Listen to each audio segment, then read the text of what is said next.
देवाची ये द्वारी कीर्तनाची वारी. नमस्कार नमस्कार मंडळी. देवाची द्वारी कीर्तनाची वारी या भक्ती जागरात आपलं पुन्हा एकदा सहर्ष स्वागत. संतांची असावी संगत, संतांचा वाढवावा सहवास, असं थोरा मोठ्यांच्या तोंडून आपण ऐकलंच अनेकदा. याच संत संगतीविषयी आपण ऐकूया आपल्या आजच्या कीर्तनात. राम कृष्ण हरी जय जय राम, हरी जय जय राम कृष्ण हरी, हरी जय जय राम कृष्ण हरी, जय जय राम कृष्ण हरी, हरी जय जय राम कृष्ण हरी, हरी जय जय राम कृष्ण, हरी जय जय राम कृष्ण.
महाराज की, पंढरीनाथ भगवान की जय. विठ्ठल विठ्ठल विठ्ठल पुंडलिक वरदा हरी विठ्ठल, श्री ज्ञानदेव माऊली ज्ञानेश्वर महाराज, जगद्गुरु तुकाराम महाराज की जय. विठ्ठल विठ्ठल विठ्ठल विठ्ठल विठ्ठल विठ्ठल.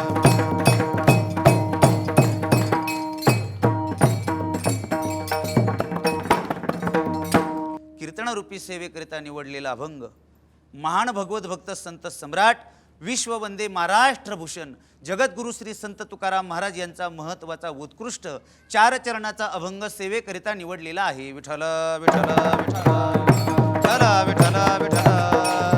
हो, अभंग जगद्गुरु श्री संत तुकाराम महाराज यांचा असून अभंगातील प्रतिपाद्य विषय असा आहे. महाराज म्हणतायत, जे देहावर उदास असून ज्यांची आशा नाहीशी झालेली आहे तेच भक्त आहेत. अभंगाच्या दुसऱ्या चरणात महाराज म्हणतायत, त्यांचा विषय जर काय असेल तर परमात्मा हा त्यांचा विषय आहे, आणि परमात्मा विषय असल्यामुळे त्यांना त्या वाचून लौकिक जनधन आईबाप वगैरे आवडत नाही. आणि अशाच भक्ताच्या निर्वाण प्रसंगी भगवान परमात्मा मागे पुढे उभा राहून त्यांचा सांभाळ करतो. अर्थात कोणत्या प्रकारचं संकट त्यांच्यावर येऊ देत नाही. आणि शेवटच्या चरणात जगद्गुरु तुकाराम महाराज म्हणतायत, तुम्ही सत्कर्म करा, सत्कर्म करणाऱ्याला साह्य व्हा, आणि नाही साह्य होता आलं तर नका होऊ, पण एखादा सत्कर्म करतोय ना त्याला भीती दाखवू नका. दाखवली तर नरकाला जावं लागेल. घातली भय नरका जाणे, असा या अभंगाचा सरळ अर्थ आहे. विठ्ठल विठ्ठल विठ्ठल विठ्ठल. हो, अभंग जगद्गुरु श्री संत तुकाराम महाराज यांचा आहे. आणि तुकाराम महाराजांच्या बाबतीत जर विचार केला तर तुकोबरायांचा फार मोठा अधिकार आहे. तुकाराम तुकाराम नाम घेता कापे यम, ज्या यमाला सगळे लोक घाबरतात तो यम तुकाराम महाराजांच्या नावाला भीतो. धन्य तुकोबा समर्थ, जेने केला हा पुरुषार्थ. काय पुरुषार्थ तुकोबरायांचा? जळी दगडा सहित वह्या, तारियेल्या जैशाला ह्या. म्हणे रामेश्वर भट्ट द्विजा, तुका विष्णू नाही दुजा. परमात्म्यात आणि जगद्गुरु तुकाराम महाराजांच्या मध्ये फरकच नाही, ते तुकाराम महाराज. विठ्ठल विठ्ठल विठ्ठल विठ्ठल विठ्ठल. हो, जगद्गुरु श्री संत तुकाराम महाराज यांचं कीर्तन म्हटलं की छत्रपती शिवाजी महाराजांनी सुद्धा कीर्तन ऐकायचं. मग ते कीर्तन कुठे असू द्या, लोह गावात असेल, देहू गावात असेल, पुणे परिसरात कुठेही महाराजांचं कीर्तन म्हटलं की छत्रपती शिवाजी महाराज पुढे येऊन बसायचे आणि कीर्तन ऐकायचे. पुष्कळ कीर्तन ऐकली त्यांनी महाराजांची. तुकोबारायांचं कीर्तन म्हटलं की टाळकरी सुद्धा ठरलेले असायचे, 14 टाळकरी. कान्होबाराय, कोंडोपंत लोहकरे, कोंड पाटील, नावजी माळी, सोनबा ठाकर, शोभा कासार, संताजी जगनाडे, गंगाजी मवाळ, महाजी पंत, मालजी गाडे, मल्हार पंत, गवरशेट वाणी, रामेश्वर भट्ट आणि आबाजी पंत. विठ्ठल विठ्ठल विठ्ठल विठ्ठल विठ्ठल. हो, असे अधिकार संपन्न असलेले जगद्गुरु तुकाराम महाराज या अभंगामध्ये भगवत भक्ताची लक्षणं सांगतात. आता भक्तांचा जर विचार केला तर भक्त 4 प्रकारचे आहेत. पहिला जो भक्त आहे तो अर्थ भक्त आहे, दुसरा जो भक्त आहे तो जिज्ञासू आहे, तिसरा जो भक्त आहे तो अर्थार्थी भक्त आहे आणि चौथा जो भक्त आहे तो ज्ञानी आहे. ज्ञानेश्वर महाराज म्हणतात, पहिला तो अर्थ म्हणेजी, दुसरा जिज्ञासू बोलीजी, तिचा अर्थार्थी जाणीजी, ज्ञानी या चौथा. हे 4ही भक्त आहेत. परंतु पहिला जो भक्त आहे तो अर्थ भक्त आहे. तो देवाची भक्ती करतोय, पण त्याच्यावर जर काही संकट आलं तर तो देवाला आठवतो. म्हणजे संकटात देवाची आठवण करणारा जो भक्त आहे तो अर्थ भक्त आहे. दुसरा जिज्ञासू आहे, केवळ ज्ञानप्राप्ती करता देवाला भजतो. तिसरा अर्थार्थी भक्त आहे, देवाकडून काहीतरी मिळावं ही त्याची अपेक्षा आहे. आणि चौथा जो भक्त आहे तो ज्ञानी आहे. त्याला काहीच कर्तव्य नसताना तो देवाची भक्ती करतो, त्याला ज्ञानी भक्त म्हणतात. विठ्ठल विठ्ठल विठ्ठल विठ्ठल. हो, ज्ञानेश्वर महाराज म्हणतात, ते तार्थ तू आरतीचे नि व्याजे, जिज्ञासू तो जाना वया लागी भजे, तिजे ने तेने इच्छिजे अर्थ सिद्धी, मग चौथियाच्या ठाई काहीची करणे नाही, म्हणून भक्त एक उपाही ज्ञानी आजो. आता संकटात देवाची आठवण करणारे जे भक्त आहेत त्यांना अर्थभक्त म्हटलेलं आहे. मग अर्थभक्त नेमके कोण कोण आहेत? मला असं वाटते गजेंद्र आणि नक्र यांची कथा भागवतात, सुंदर अशी कथा आलेली आहे. गजेंद्र हा देवाचा भक्त होता खरा, परंतु अर्थभक्त आहेत त्याला म्हटलेलं आहे. कारण उन्हाळ्याचे दिवस आहेत, तहान लागलेली आहे, गजेंद्राला पाणी कुठे मिळत नाही. ज्या सरोवरात पाणी मिळते तिथं नकर टपू नये. काळ जशी माणसाची वाट बघतोय ना, तसा नकर त्या गजेंद्राची वाट बघत होता. घडी घडी काळ वाट याची पाहे, घडी घडी काळ वाट याची पाहे, घडी घडी काळ वाट याची पाहे, घडी घडी काळ वाट याची पाहे. अजून किती आहे अवकाश, अजून किती आहे अवकाश, अजून किती आहे अवकाश, हरी मुखी गातार परी चिंता, हरी मुखी गातार परी चिंता. काळ जशी माणसाची वाट बघतोय तसा नक्र गजेंद्राची वाट बघत होता. गजेंद्राला माहिती असल्यामुळे गजेंद्र तिकडे जात नव्हता. पण योग असा, गजेंद्राला तहान लागली, पाणी कुठं मिळेना. शेवटी मुलं नातू पंतू सगळे जमले, गजेंद्राला जबरदस्तीने त्या सरोवराकडे नेलं. आणि पाणी पिण्याकरता जेव्हा गजेंद्राने पहिलाच पाय पाण्यात म्हणजे पाऊल पाण्यात टाकलं, नक्र धावून आला. नकराने त्या गजेंद्राचा पाय धरला आणि पाण्यात ओढू लागला. तो मध्ये ओढतोय, नक्र मध्ये ओढतोय आणि गजेंद्राचा परिवार बाहेर ओढतोय. ते युद्ध चालू झालं. 1-2 दिवसाचं ते युद्ध नव्हतं मंडळी, 1000 वर्षे लढले, 1000 वर्षे. शेवटी मुलं नातू पंतू सर्व निघून गेले आणि एकटा गजेंद्र उरला. विठ्ठल विठ्ठल विठ्ठल विठ्ठल. हो, महाराज म्हणतात, ज्याची तुझं गुंती ते तुझं मोकल ती आणती. अंतकाळच्या वेळेला ही मंडळी जगा देणारे आहेत बरं का. मुलं नातू पंतू हे सगळे महाराज म्हटले जगा देणारे. आता काही म्हातारे बघा, हे नातू कडेवर घेऊन फिरतात है का नाही. त्यांना जर विचारलं का, ते म्हणतात नातू का? हो नातू. आपल्याशिवाय राहतच नाही. आता तुझ्याशिवाय राहत नाही का, ती घेतल्याशिवाय तुला भाकरी मिळत नाही, तुलाच माहिती. काही म्हाताऱ्याला वाटतं प्रेम आहे, कसलं प्रेम. विठ्ठल विठ्ठल विठ्ठल विठ्ठल. हो, पण ते नातू का एकदा मोठा झाला का तो आजोबाला सांगतो, काय आजोबा? म्हटले काय? आमच्या इस्टेटीचा मालक नातू, आता आमच्यात नको तू, या नाव नातू. पुन्हा नातवाचं लग्न, त्याला पुन्हा मुलगा, त्याला काय म्हणतो आपण? पंतू. तो पंतू म्हणतो काय पंजोबा? म्हटले काय?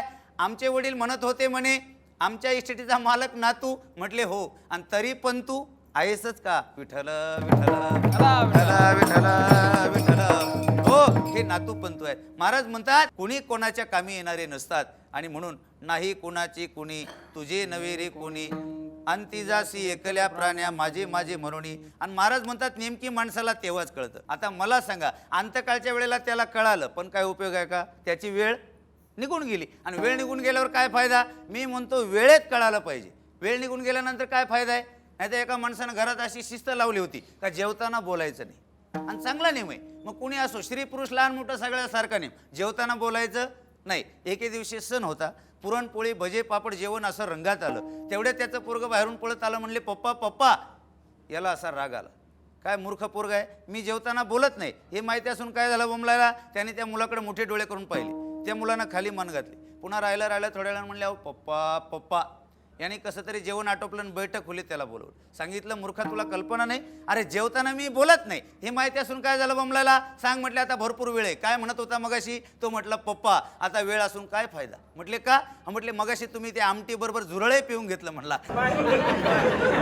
म्हणून मी बोंबलत होतो. विठ्ठल विठ्ठल हरा विठ्ठल विठ्ठल. हो, तसं गजेंद्राला अंतिम टप्प्यात कळालं, मुलं नातू पण तो सगळा परिवार सगळे निघून गेले. शेवटी गजेंद्रानं धीर सोडला नाही. तो म्हटला या ब्रह्मांड चालकाचं म्हणजे परमात्मा आहे, ब्रह्मांडाचा चालक, त्याला हाक मारली. परमात्मा धावून आले. गजेंद्रानं काय केलंय, कमळाचं फूल तोडलं आणि परमात्म्याला अर्पण केलं. भगवंताने कमळाच्या फुलाचा स्वीकार केला. गजेंद्राचा उद्धार झाला, नकराचा उद्धार झाला. पण मला यातून मुद्दा सांगायचा आहे, गजेंद्र देवाचा भक्त होता पण अर्थभक्त. दुसरा जिज्ञासू आहे, केवळ ज्ञान प्राप्ती करता भजणारा. जनकाचं उदाहरण डोळ्यापुढे ठेवा. तिसरा जो भक्त आहे तो अर्थार्थी भक्त आहे, देवाकडून काहीतरी मिळावं ही त्याची अपेक्षा आहे. उदाहरणार्थ सुदामदेव. सुदामा ब्राह्मण दुःखी दारिद्र्य पिढीला, मुष्टीभर पोहे घेऊन त्याची भेटी लागी गेला. शुद्ध भाव देखोनिया गाव सोनियाचा दिला गा. विठोबाचा धर्म जागो त्याचे चरणी लक्ष लागो. आणि चौथे जे भक्त आहेत ते आपले हनुमंतराय. प्रभू रामचंद्रांची निरपेक्ष वृत्तीने सेवा केली त्याला ज्ञानी भक्त म्हणतात. विठ्ठल विठ्ठल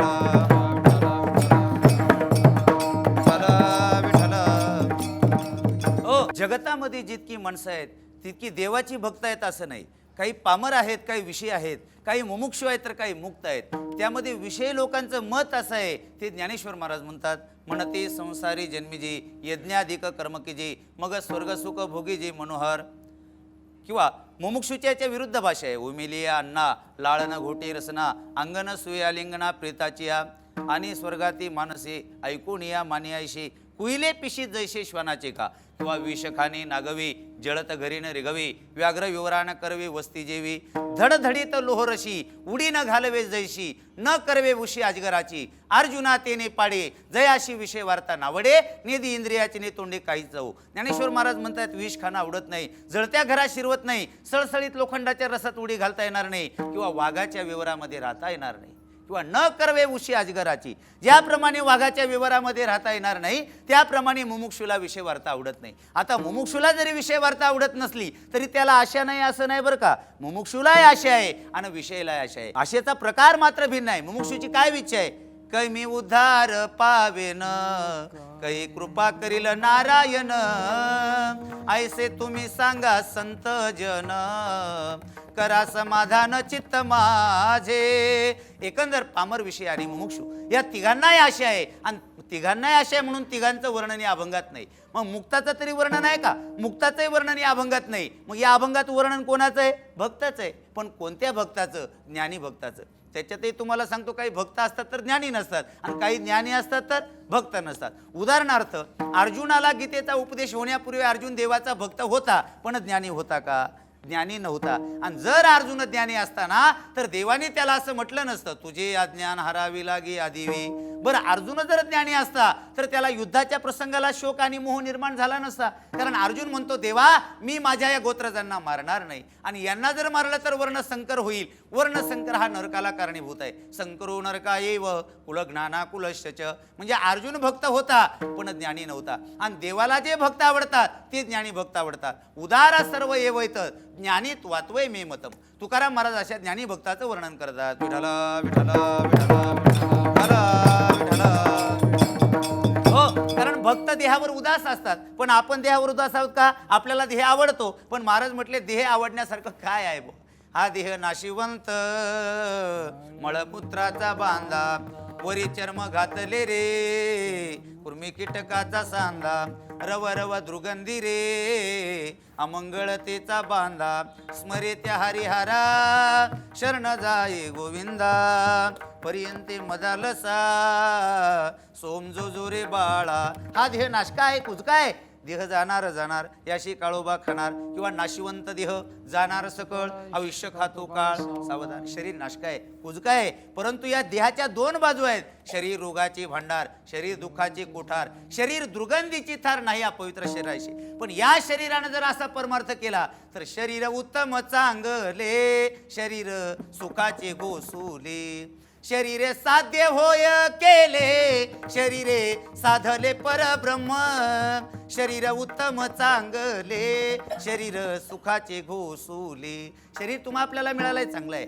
आणि अतिशय मोलाचा देह आहे तो आपल्याला मिळाला देवे दिला देह भजना गोमटा आणि तोया झाला पाटा पादिकेचा भगवंताने आपल्याला देह दिला देव मोठा चतुर आहे प्रत्येकाला वेगळं वेगळं रूप दिलं आहे का नाही बघा बरं कोणाचं नाक कसं आहे कोणाचे डोळे कसे आहेत कोणाचे कान कसे आहेत कोणाचा पाहण्याचा दृष्टिकोन कसा आहे आणि जर सगळी माणसं सारखी असती तर गाड्यांचे सारखे नंबर प्लेट लावावं लागले असते हे अमके अमके आहेत ते तमके तमके आहेत म्हणून आपलेच आपल्याला ओळखवाले नसते पण देव मोठा चतुर आहे जगतामध्ये एवढी माणसं निर्माण केली पण एकासारखा एक माणूस नाही ते एवढी कलाकार माणसं जगात आहेत एकाने पूर्ण जगाचं चित्र रंगवलं चित्रकार होता तो मूर्ती तयार केल्या त्याला असं वाटलं आपण अनेक मूर्ती तयार केल्या आपण आपली मूर्ती तयार करू म्हणून 100 पुतळे स्वतःचे बनवले काही मूर्ती बसलेल्या मूर्ती काही उभ्या मूर्ती तयार केल्या आणि ज्या वेळेला त्याला कळालं की बा 2-4 दिवसांनी आपला मृत्यू आहे मग त्या चित्रकारानं काय केलं त्या मूर्तीत जाऊन बसला यमाचे दूत ज्या वेळेला त्याला घ्यायला आले यमाच्या दूतांनाही कळलं नेमका रामभाऊ कुठे 101 माणसं सारखी दिसली ते परत गेले दूतानं आता परत गेल्यानंतर यमानं विचारलं का हो तुम्ही त्या रामभाऊला आणायला गेला होता का आणलं नाही त्यानं सांगितलं होते एकटंच नाही 101 माणसं सारखी आहेत यमराज म्हटले अरे 101 माणसं कुठं सारखी असतात का असं कुठं झालंय का झालंय महाराज तुम्हाला विश्वास नसेल तर तुम्ही स्वतः जाऊन या स्वतः यमानं जाऊन सुद्धा यमालाही जमलं नाही यमाची सुद्धा मेमरी बंद पडली किती उत्कृष्ट कलाकार माणूस आहे यमाला सुद्धा ओळखू आलं नाही यमही परत फिरले रस्त्यात नारदाची भेट झाली नारदानं विचारलं महाराज कुणीकडं सांगितलं मृत्यू लोकात असं गिरायक आहे आम्हाला काही सापडत नाही म्हटले का 101 माणसं सारखे आहेत म्हटले नेमकी मला ओळखू येत नाही नारद म्हटले चला आपलं काम आता नारद म्हणल्यावर हुशारच निघाले यमराजाबरोबर मृत्यू लोकात त्या माणसाच्या घरी गेले आणि गेल्यानंतर यमानं सांगितलं नारद हे बघा 101 माणसं सारखे आहेत यातला नेमका जो माणूस मला न्यायचा आहे तो कळत नाही नारद मुनी जवळ गेले 101 माणसं सारखी पाहिली नारद म्हटले वा वा वा वा वा वा काय ब्रह्मदेव आहे काय ब्रह्मदेव आहे या ब्रह्मदेवाने 101 माणसं सारखी तयार केली काय ब्रह्मदेव आहे नारद मुनी लागले ब्रह्मदेवाची स्तुती करायला आता ब्रह्मदेवाची स्तुती करीत असताना याला कुठं दम निघतोय हे लगेच मूर्तीतून बाहेर आलं सांगितलं म्हणले कोण आहे रे तू या सगळ्या मूर्ती मी तयार केल्या आणि तू ब्रह्मदेवाचं नाव सांगतो नारदानं सांगितलं यमराज हे तुमचं गिराईक जा घेऊन विठाला विठाला विठाला विठाला हो ते जर मूर्तीतून बाहेर आलं नसतं ना यमाला सुद्धा जमलं नसतं नारदालाही कळालं नसतं पण हुशारच होता तो पण अलीकडे काय झालं स्तुतीप्रिय माणूस झाला अहो किती स्तुतीप्रिय माणूस एका मंदिरामध्ये भजन चालू होत सुंदर असे गाणारे वाजवणारे मैफिल रंगात आली आणि उन्हाळा म्हणतो मी गरम व्हायचं तेवढ्यात आता फॅन चालू होते पण तेवढ्यात एक जण माणूस गेला आणि फॅनचं बटन बंद केलं बसला खाली बाकीचे लोक म्हणले फॅन का म्हणून बंद केले आपण दिलेला आहे म्हणला मंदिराला फॅन आपण दिलेला आहे लोक म्हणले तुम्ही दिला ते बरं झालं पण बंद का केला म्हणला खाली नाव आहे ना चालू असलं कोण वाचेल म्हणला शाबास मारे तो का काय माणसं विठाला विठाला विठाला विठाला हो त्या देवाचे आभार मानत त्यांनी आपल्याला देह दिला आहे की नाही हे एकची लीला तरले जे सर्व भावे मज भजले तया आईले स्थळी सरले माया जाळ आणि परमार्थ करण्यासाठी हा देह आपल्याला दिलेला आहे पण या देहाच्या 2 बाजू मी तुम्हाला सांगत होतो देह नाशका आहे नाशात 3 प्रकार आहे स्वभाव नाश आश्रय नाश परता नाश शरीराचा स्वभावताच नाशवान आहे म्हणजे ते नाशवानच आहे आणि दुसरा आश्रय नाश पडवून गेले या भिंती चित्राची केवळ होय माती भिंतीवरचं चित्र आश्रय नाश आणि तिसरा घटाचा घागरीचा काठीनं केलेला नाश तो परता नाश तात्पर्य संतांना हा देह प्रिय नाही तसा या देहाबद्दल द्वेषे नाही अद्वेष्टा सर्वभूतानां मैत्रम करुणैवच निर्ममो निरंकार समदुःख सुखक्षमी तो सर्वभूतांचे ठाई द्वेषाते निनाची काही अपपर नाही चैतन्य जैशी म्हणून भक्त जे असतात ना हे देहावर उदास असतात आणि त्यांना कोणत्या प्रकारची आशा नसते ही गोष्ट अभंगाच्या पहिल्या चरणात आहे भक्त ऐसे जाना जे देई उदास भक्त ऐसे जाना जे देई उदास भक्त ऐसे जाना जे देई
अभंगाच्या पहिल्या चरणात महाराज म्हणतात, भक्त ऐशी जाना जे देही उदास, गेले आशा पाश निवारुनी, तरी या देहावरी उदास ऐशिया परी, उखिता जैसा बिडारी बैसला आहे.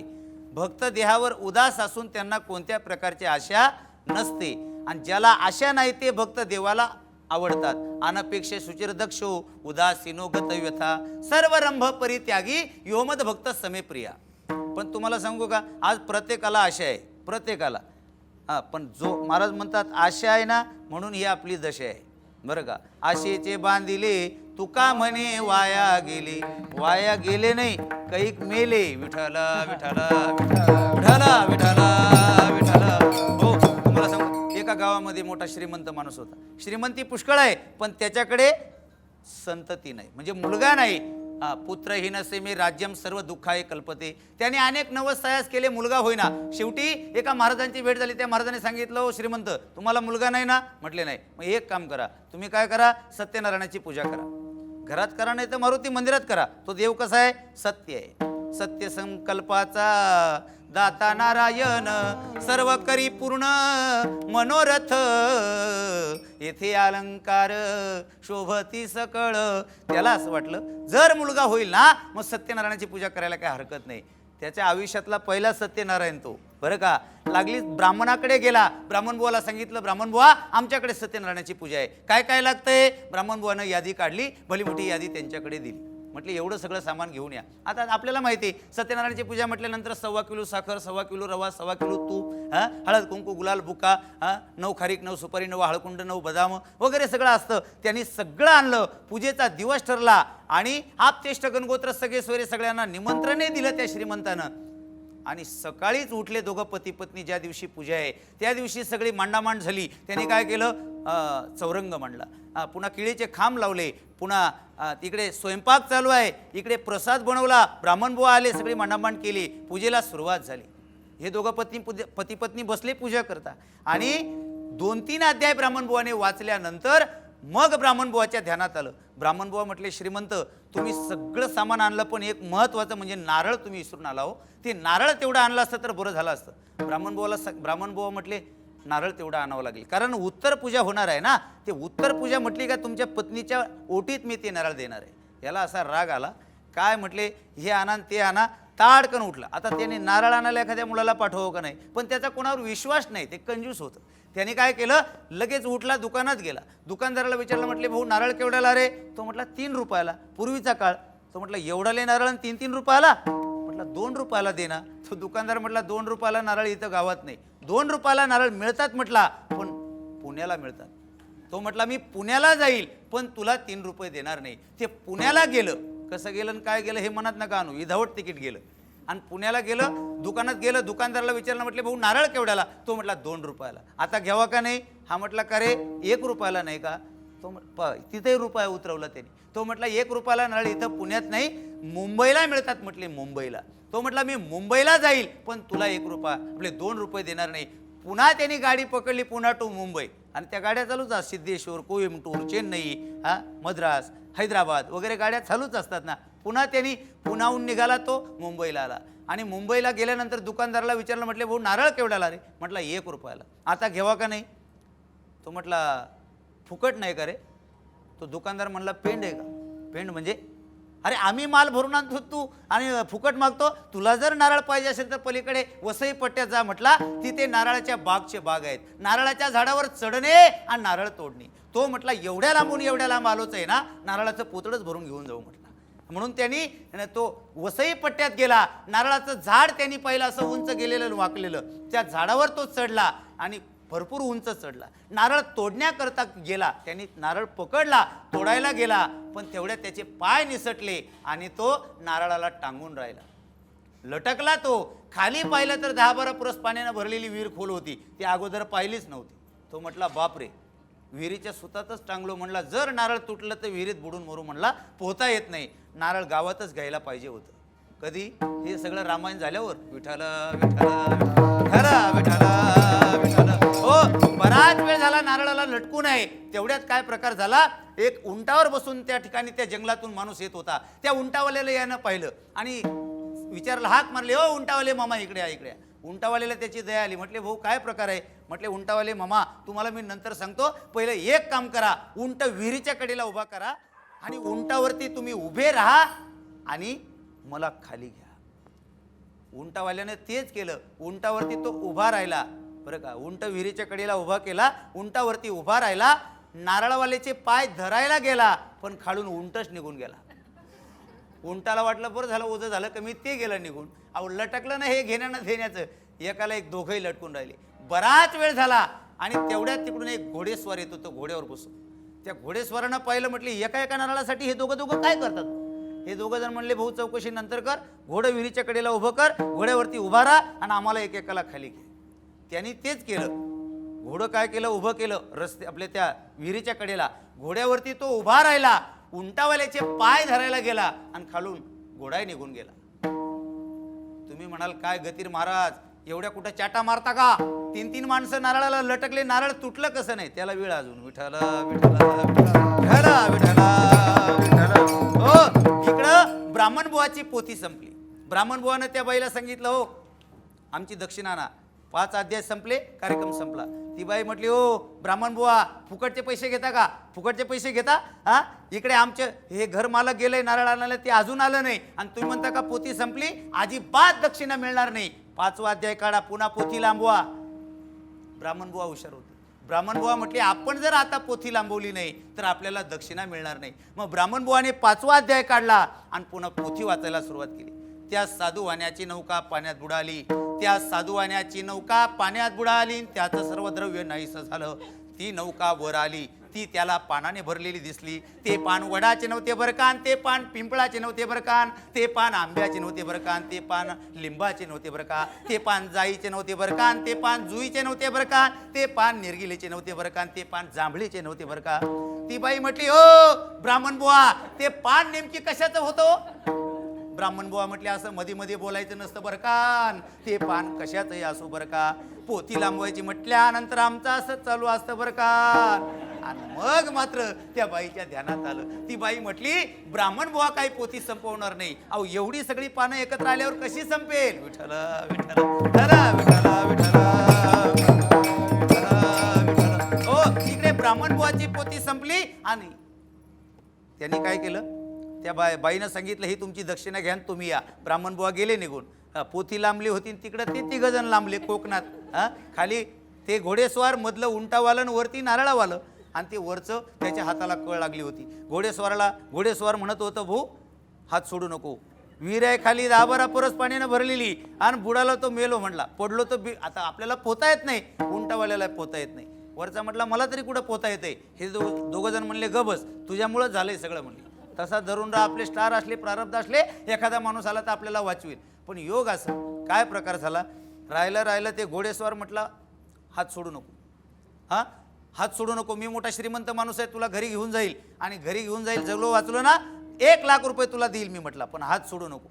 उंटावाला म्हटला, त्याचे 1 लाख घे, माझे 2 लाख घे, मी मोठा श्रीमंत माणूस आहे म्हटला. पण हात सोडू नको. तो म्हटला याचे 1 लाख आणि त्याचे 2 लाख, किती झाले? 3 लाख. आता यानं 3 रुपयाचं नारळ गावात घेईल नाही. 3 लाख म्हणल्यावर तो म्हणला, आपण 3 लाख रुपये ठेवण्यासाठी साधारण असं शोकेस कपाट घेऊ पैसे ठेवण्याकरता. गेलं ना माप पाहिला, ते हात दिले ना सोडून, मेले पाण्यात बुडून. विठ्ठला विठ्ठला विठ्ठला विठ्ठला विठ्ठला. हो, ही आशेमुळे आहे. महाराज म्हणतात, ती आशा आम्हाला नाही. गेले आशा पाश निवारुणी, भक्ता ऐसे जाना जे देही उदास. गेले आशा पाश निवारुणी, त्यांना आशा नाही. आशा का नाही? त्यांचा विषय परमात्मा असल्यामुळे. विषय तो त्यांचा झाला नारायण. विषय तो त्यांचा झाला नारायण. विषय तो त्यांचा झाला नारायण. विषय तो त्यांचा झाला नारायण. विषय तो त्यांचा झाला नारायण. विषय तो त्यांचा झाला नारायण. विषय तो त्यांचा झाला नारायण. विषय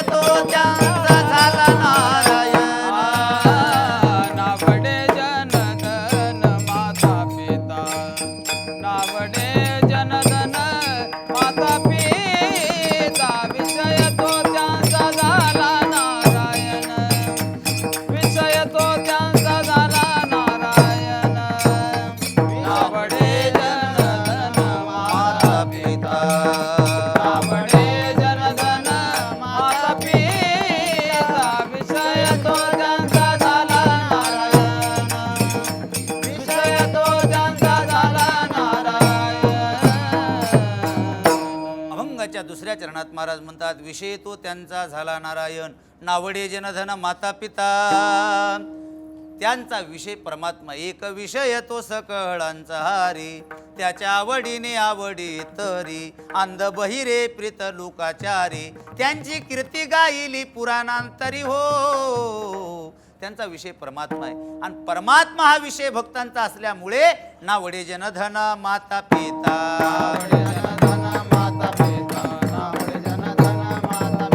विषय तो त्यांचा झाला नारायण, विषय तो त्यांचा झाला नारायण, नावडे जनधन माता पिता.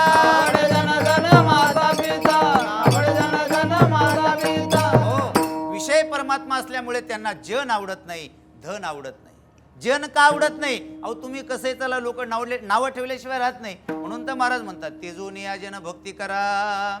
जन आवडत नाही. धन का आवडत नाही? धनाच्या पाठीमागे 15 धोके आहेत. स्तेम हिंसानृतम दंभ काम करतो स्वयो मदाभेद, वैराई श्वास स्पर्धा श्रीदूत मद्यपान, द्रव्याच्या मागे कळे काळाचा लाग, म्हणून या संघ खोटा त्याचा. म्हणून धन आवडत नाही. एका साधकानं तुकोबराला विचारलं, महाराज जन आवडत नाही, धन आवडत नाही, हे ठीक आहे बुवा, पण तुम्ही म्हणता माता पिता आवडत नाही. महाराज म्हटले, हो बाबा, पण तुम्ही एकीकडे सेवा करायला सांगतात, सकळ तीर्थांची दुरी जे का माता पितरी, तया सेवेशी किरे शरीरे लोन कीजे. आई वडिलांची सेवा करायला सांगता, इकडे म्हणता आई वडील आवडत नाही. महाराज म्हटले, आई वडील कोणते आवडत नाही? जे परमात्म्यात आणि आपल्यात अंतर पाडणारे आहेत त्या आई वडिलांचा त्याग कुणी केला का? केला. प्रल्हादे जनक, बिभीषणे बंधू, राज्यमाता निंदू भरते केली. प्रल्हादाला आपला बाप आवडला नाही, कारण त्याचा कायदा होता हिरण्यकश्यपूचा. काय कायदा होता? नाव घेऊन येते देवाचे, हे ब्रीद हिरण्यकश्यपूचे. माझ्या राज्यात देवाचं नाव कोणी घ्यायचं नाही आणि घेईल त्याचा शिरछेद. पण बापाच्या कायद्याचं उल्लंघन करणारा पुत्र जन्माला आला घरात, त्याचं नाव प्रल्हाद आहे. पहिला मुलगा लाद, दुसरा अनुलाद, तिसरा सल्लाद आणि सगळ्यात धाकटा प्रल्हाद. विठला विठला विठला विठला विठला. हो, पण प्रल्हाद देवाचं नामस्मरण करू लागला. जेव्हा म्हणजे का करू लागला? ज्या वेळेला कयादूच्या उदरात होता त्यावेळेला इंद्र चोरून नेत होता. नारदाचं लक्ष गेलं, म्हटले थांब इंद्रा, महान पतिव्रता ती शाप देऊन भस्म करेल तुला. सोडला आणि निघून गेला इंद्र. तेव्हा नारदाच्या आश्रमामध्ये कयादू राहू लागली, तिच्या पोटामध्ये प्रल्हाद आहे. मग कयादूनं काय केलं? भजन श्रीमन्नारायण नारायण नारायण, श्रीमन्नारायण नारायण नारायण, नारायण नारायण नारायण, नारायण नारायण भजन करता करता तो परिणाम पोटात असणाऱ्या बाळावरती झाला. सत्वर उच्चार प्रल्हादी बिंबला, उद्धवाला झाला कृष्णदाता. त्या प्रल्हादाला आपला बाप आवडला नाही. प्रल्हादे जनक, बिभीषणाला भाऊ आवडला नाही, रावणाचा त्याग केला, प्रभूला शरण गेला. भरताला आई आवडली नाही, कैकेयी माता. का? राम प्रभूतन आपल्यात अंतर पडते म्हणून. नावडे जनधन माता पिता, नावडे जनधन माता पिता, नावडे जनधन माता पिता. हे विषय तो त्यांचा झाला नारायण, विषय तो त्यांचा झाला नारायण, नावडे जनधन माता पिता.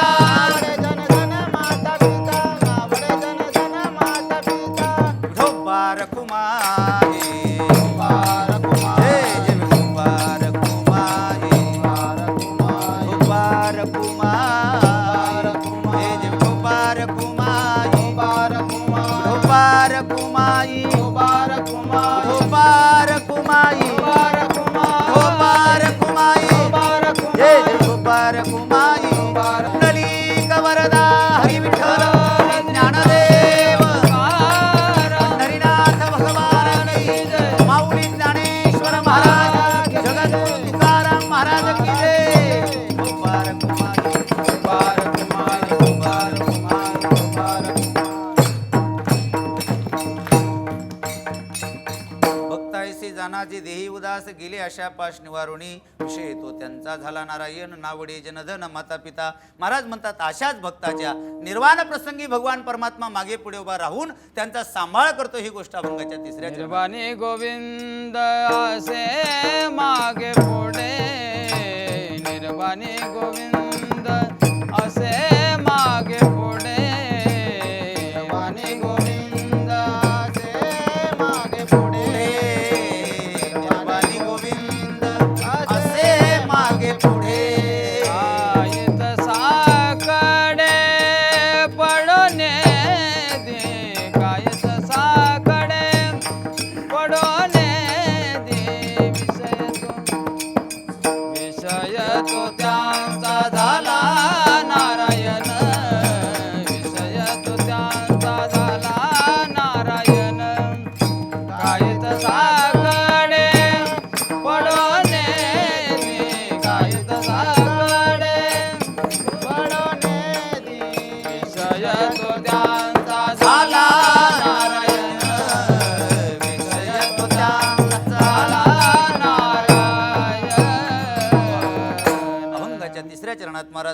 निर्वाणी गोविंद असे मागे पुढे काहीच साकडे पडो दी. निर्वाण प्रसंगाला तो परमात्मा मागे पुढे उभा राहून सांभाळ करतो. मागे पुढे उभा राहे सांभाळी आलिया आघात निवाराया. मागे कोणाच्या? द्रौपदीच्या. पुढे अर्जुनाच्या. सारथी शारंग धरू अर्जुनेशी. ज्या वेळेला कौरव पांडव द्युतकर्म चालू आहे, कौरव आता पांडवांचं त्या ठिकाणी काय, पांडव सगळे हरले ना. द्रौपदीला पणाला लावलं, शेवटी हरून मोकळे झाले. दुर्योधनानं सांगितलं दुःशासना जा आणि द्रौपदीला घेऊन ये. दुःशासन गेला, द्रौपदीचे केस धरून ओढतोय. त्यावेळेला द्रौपदी म्हणू लागली, सा कृष्णमानाम नमितांग वेष्टी शनैरुवाचात रजस्वलास्मी एकंच वासो मम मंद बुद्धे सबाब नेतू नाहर्षी मामनारे. हे दुःशासना, अरे मला तू सभेत नेऊ नको, मी रजस्वला आहे, एका वस्त्राची आहे आणि मला तुला सभेत नेणं योग्य नाही. पण त्यावेळेला तो काय म्हणतो, रजस्वला वा भवयाज्ञे सेनी एकांबरा वाप्य थवा विवस्त्रा धुते जिताच्याशी कृतासी दासी दासीसी वासो शेथोपजोषम. त्यानं सांगितलं तू आमची दासी आहे म्हणून भर सभेत ओढत आणलं. कौरवे 45 सभे माझी गांजिली वश्रे हरणे वश्रे कैची झाली माऊली. आणि मग मात्र परमात्मा धावून आले. कोठे गुंतलासी द्वारकेच्या राया वेळ का सखया लाविला. परमात्मा धावून आले, नेसता लुगडी सोय झाला. परमात्मा कुठं दिसत नाही पण उडी घातल्याशिवाय राहत नाही. विठाला विठाला विठाला विठाला. हो काय, कुठे न दिसे पाहताना उडी घाली अवचिता. हो, एकदा पांडवांच्याकडे जेवणाचा कार्यक्रम होता पण परमात्मा तिकडे नव्हते. परमात्मा कुठं होते? तिकडे होते द्वारकेला. आता इकडं परमात्मा कायम त्यांच्याकडे असायचे. द्वारकेचा राणा पांडवा घरी. धर्मराजाने सांगितलं भीमा जातो का? म्हटले लगेच जातो. पण आता काय करा, स्वयंपाक तयार करा, पात्र वाढा, पदार्थ वाढा, तूप वाढण्याचं शिल्लक ठेवा, तेवढ्या वेळात जातो.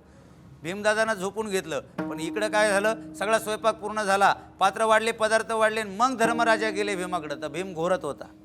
भीमा कधी जातो? लगेच. गदा उचलली, गरगर फिरवली, वर फेकली. जाताना आवाज दिला, एक तर देवाला घेऊन ये नाही तर मला घेऊन ये. आता वर फेकलेली गदा वरच राहणार आहे. ती येऊन डोक्यात पडणार तेवढ्यात देव प्रगट झाली, गदा वरच्या वर झेलली. भीमाला सांगितलं, भीमा हे काय चाललं? अरे म्हटले देवा लाइटिंग कॉल होता म्हणून अर्जंट केला. भीमानं सांगितलं, देव म्हणले डोक्यात पडले असेल, मेला असता तर मला माहिती आहे ना, तू निर्वाणी गोविंदा असे मागे पुढे बस, काही साकडे पडू नये, कोणत्या प्रकारचं संकट येऊ देत नाही. म्हणून त्या परमात्म्याचं स्मरण करणारे भक्त आहेत, त्यांचा विषय परमात्मा आहे. आणि एक काम करा, जीवनामध्ये सत्कर्म करा. सत्कर्म करण्याला साह्य व्हा. नाही साह्य होत आलं तर नका हो, पण एखादा सत्कर्म करतोय त्याला भीती दाखवू नका. विठ्ठल जय जय विठ्ठल जय विठ्ठल जय जय विठ्ठल जय विठ्ठल जय जय विठ्ठल. हा बोलिले करा क्षमा अपराध महाराज. हा नाही विचारिला अधिकार म्या पुढा करा क्षमा अपराध महाराज. तुका म्हणे ज्ञानेश्वरा राखा पायापैकी करा क्षमा अपराध महाराज. ज्ञानदेव तुकाराम ज्ञानदेव तुकाराम तुकाराम कुंडली गवरदा हरी विठ्ठल श्री ज्ञानदेव तुकाराम. पंढरीनाथ भगवान की जय. माऊली ज्ञानेश्वर महाराज की जय. जगद्गुरु तुकाराम महाराज की जय.